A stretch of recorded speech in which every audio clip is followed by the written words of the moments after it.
भाई Donald Trump हम पर अवैध टैरिफ जड़ रहे थे और ये अमेरिका के एक एक अखबार में छप रहा था कि भाई 20 से 25 तारीख को फरवरी की सुप्रीम कोर्ट फैसला सुनाएगा और 80% वो फैसला ट्रंप एडमिनिस्ट्रेशन के अगेंस्ट जाएगा, उनके विरोध में जाएगा। हमारा दूतावास वहां, हमारे 5-5 वाणिज्यिक दूतावास वहां, हमारे विदेश मंत्री वहां बाकायदा सीनियर पोस्ट होल्डिंग पर रह चुके हैं। हमें ये खबर ही नहीं थी कि 18 दिन बाद ऐसा फैसला आएगा और हम 18 दिन पहले एक डील साइन करके बैठ गए। नहीं, ये तो जानकारी किसी को नहीं होती कि कोर्ट क्या फैसला देगा। यहाँ भी यही पोजीशन है, वो तो जब जजमेंट आता है तभी पता चलता है। ये कहना गलत है कि वो जजमेंट की जानकारी हो जाएगी, वो तो हो ही नहीं सकती। नंबर 1। नंबर 2, कोई चीजें क्लियर कर लें। ये all India radio ministry of government of India का है। इसलिए अभी इन्होंने दिया है 21 फरवरी 10:55 पे उनकी वेबसाइट पे। White house confirms temporary 10% tariff for India, US supreme court ruling. हाँ, आप 10% लगेगा, अब मतलब वो क्लियर कर देना कि आप 10% लगेगा और इंडिया में नहीं पूरे विश्व में। दूसरी चीज ये क्लियर कर लो कि under their laws maximum tariff can be imposed, maximum is 15%। हाँ, ठीक। वो भी उसका प्रोसीजर बड़ा कॉम्प्लिकेटेड है। वो कांग्रेस से अप्रूवल लेनी पड़ेगी, 6 महीने का टाइम देना पड़ेगा, नोटिस, वो बड़ा कॉम्प्लिकेटेड। ये तो उन देशों के लिए हुआ ना ए.के. वाजपेयी भाई, जिन्होंने कोई ट्रेड डील दस्तखत नहीं की। हम तो ट्रेड डील पर साइन करके बैठे हुए हैं। कोई ट्रेड डील नहीं है, प्लीज उसको क्लैरिफाई करिए। हम फ्रेमवर्क पर सहमति दे चुके हैं कि नहीं दे चुके? एक सेकंड, नहीं, आप बार बार कह रहे हो इंटरम फ्रेमवर्क की बात, ठीक है, इस पर सहमति दी है ना। इंटरम फ्रेमवर्क, ट्रेड डील 6 महीने तक होगी। एक फ्रेमवर्क, आप इतने बड़े लॉयर हैं, बहुत फर्क है, बहुत फर्क है। एक सेकंड, इसी फ्रेमवर्क क्यों बनता है? ढांचा क्यों खड़ा होता है घर का? अरे ढांचे में इसी में लिखा हुआ है कि मॉडिफिकेशन होगी 6 महीने तक। Should I read this clause? वो इसमें बकायदा लिखा हुआ है कि 6 महीने तक कोई भी मॉडिफिकेशन हो जाएगी with A view towards a positive outcome with in 6 months of entry into the fourth of agreement any modification can be done by both the parties. तो वो तो बड़ा क्लियर है। अभी कोई ट्रेड डील नहीं हुई है, प्लीज। अब ये सब्सिक्वेंट डेवलपमेंट आ गई।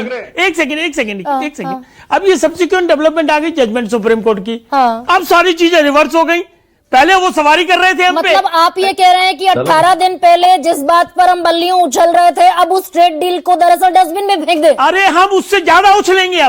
अब वो 3.25 पे लाने की बात करेंगे हम। जिस पर एनडीए के सांसदों ने देश के प्रधानमंत्री को माला पहनाई, उसको तो डस्टबिन में डाल देना चाहिए ना। वो 50 से कम करके 18 आ गए थे, इसलिए मालाएं पहनाई कि कुछ तो तलवार हटी। अब सुप्रीम कोर्ट की अरे क्या हो गया, जल्दी क्या है? वातुल जी 1 सेकंड, थोड़ी देर बाद बोल लेना। हम ये कह रहे हैं कि सुप्रीम कोर्ट की जजमेंट के बाद 140 करोड़ का देश है ये कंप्रोमाइज्ड प्राइम मिनिस्टर कहने से काम नहीं चलेगा। देश का हित पहले है। मैं सवाल जो पूछ रही हूँ ए.के. वाजपेयी भाई, हमने बड़ी सफलता घोषित कर दी कि हमने फ्रेमवर्क साइन कर लिया, 50 से 18% ले आए। अरे हम खुश इसलिए थे कि 50 से 18 तो आ गया कम से कम। आज की तारीख में वो ट्रेड डील डस्टबिन में फेंकने लायक बची है ना। अब हमारा थोड़ा सा पलड़ा भारी हो जाएगा, प्लीज अंडरस्टैंड।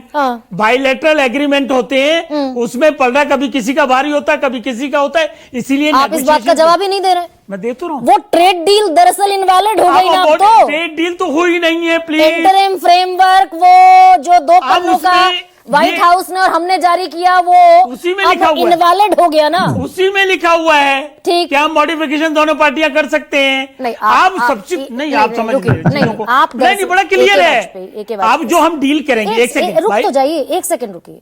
सुप्रीम कोर्ट के फैसले के बाद ये जो 2 पन्ने व्हाइट हाउस ने जारी किए थे और 2 हमने जारी किए थे, ये यूजलेस हो गया ना। यही तो कह रही हूं मैं, ये पूछ रही हूं आपसे। कौन से वाले पन्ने कह रहे हो? ये व्हाइट हाउस ने जो इंटरिम फ्रेमवर्क का पन्ना जारी किया तो इसका जवाब सुने। ये यूजलेस हो गया। नहीं हो गई। अच्छा बताइए। हम इसको कह रहे हैं नहीं हो गए।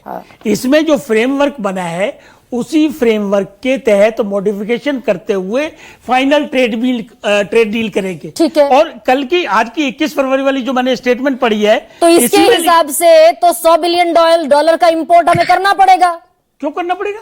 इसी में लिखा है। अरे ये तो मॉडिफाई करेंगे ना। अब हम क्या क्या मॉडिफाई करेंगे, let's wait for some time. इसमें अब टारगेट गवर्नमेंट का ये होना चाहिए कि वो 3.25% वाला आ जाए। 3.25%। अच्छा, इसमें मॉडिफिकेशन करेंगे। ट्रंप कह रहे हैं कि हमने डील के तहत सारी स्थिति पलट दी। वो रिपिंग कर रहे थे, हमको लूट रहे थे, अब हम लूटेंगे उनको। इसमें कम से कम ये 2 पन्नों की ज्वाइंट स्टेटमेंट में 20 बार इंटरम एग्रीमेंट की बात हुई है, फ्रेमवर्क की बात हुई है, मॉडिफिकेशन की बात हुई है, और ये सब्सिक्वेंट डेवलपमेंट के अच्छा बाद। एक सवाल बताइए, जी। रुकिए। ट्रंप ने कल सुप्रीम कोर्ट के जिस फैसले का आप हवाला दे रहे हैं उसके बाद उन्होंने कहा India was ripping us off before we made a deal with India, we are not paying tariffs to them and they are paying tariff to us, we did little flips. ये 3 घंटे बाद कहा ट्रंप ने कि वो tariff देंगे, हम नहीं देंगे। देखिए एक बात समझ लीजिए, वो क्या बयान देते हैं हम उसका जवाब नहीं देते, ये हमारी पॉलिसी है। हम तरीके से डिप्लोमेटिक लैंग्वेज की बात करते हैं। बायलैटरल हमारा स्ट्रेटेजिक पार्टनर भी है, वो हमारा उनसे ट्रेड भी होता है, वो हमसे ट्रेड करते हैं। अच्छा, ये हमारा स्ट्रेटेजिक, ये हमारी स्ट्रेटेजी की हम जवाब नहीं देते। नहीं, हम 10:30 बजे 10:30 दो नहीं टेलीविजन नहीं, वो इसीलिए जवाब पर तो मामला टिका है भाई। नहीं, 2 फरवरी को नहीं टिका है, सुनिए सर। 2 फरवरी को ट्रंप ने ट्रूथ पर मैसेज लिखा है इंडिया और भारत के ट्रेड एग्रीमेंट का। हमने बामुश्किल आधा घंटे बाद 140 करोड़ भारतीयों की तरफ से शुक्रिया अदा कर दिया। भाई ये तो ज्वाइंट स्टेटमेंट आई है ना। हाँ। इसको हम कैसे डिनाई कर रहे हैं ना, हम कोई डिनाई करने की बात तो कर रहे कल के सुप्रीम कोर्ट के अमेरिका के इतने बड़े फैसले के बाद हमारे मुंह पर पट्टियां क्यों लगी हैं? हम कहाँ क्यों लगी कहते हुए पट्टियां? नहीं दिखाई दे रहे कि अब रशिया से हम तेल खरीदेंगे? अरे भाई कहां पट्टियां लगी हैं? ये गवर्नमेंट का स्टेटमेंट है बकायदा कि अगले हफ्ते हम विजिट करने जा रहे हैं, डेलीगेशन जाएगा। हाँ। वहां फाइनल नेगोशिएशन करेंगे। ओ एक प्रेस कॉन्फ्रेंस जो मंत्री सब उतर जाते हैं, कैबिनेट के पीयूष गोयल, राजनाथ सिंह, किरण रिजिजू सब उतर जाते हैं। गर्मा जी डिप्लोमेटिक लैंग्वेज समझिए प्लीज, फॉरेन पॉलिसी की लिमिटेशन एंड बाउंड्रीज समझिए। वो डिप्लोमेटिक में अमेरिका तो वर्ल्ड वो पावर कह रहे है, हैं, ये भी नहीं। समझिए। उसको किस अच्छा, तरीके से ठीक। काबू करना है, ओके। कैसे डील करना है, ये सरकार को करने दीजिए प्लीज। भाई वो कह रहे हैं we are studying all this developments. 24 घंटे तकरीबन होने वाले हैं, वी आर स्टडिंग डेवलपमेंट्स। पूरी दुनिया में खलबली मची हुई है, हम स्टडी कर रहे हैं। यस बिल्कुल, और लिख दिया इसमें कि अगले हफ्ते डेलीगेशन जा रहा है। रुकिए, ठीक है। किस तरह से फाइनल डील करनी है वो सब ये शीतल जी भाई 18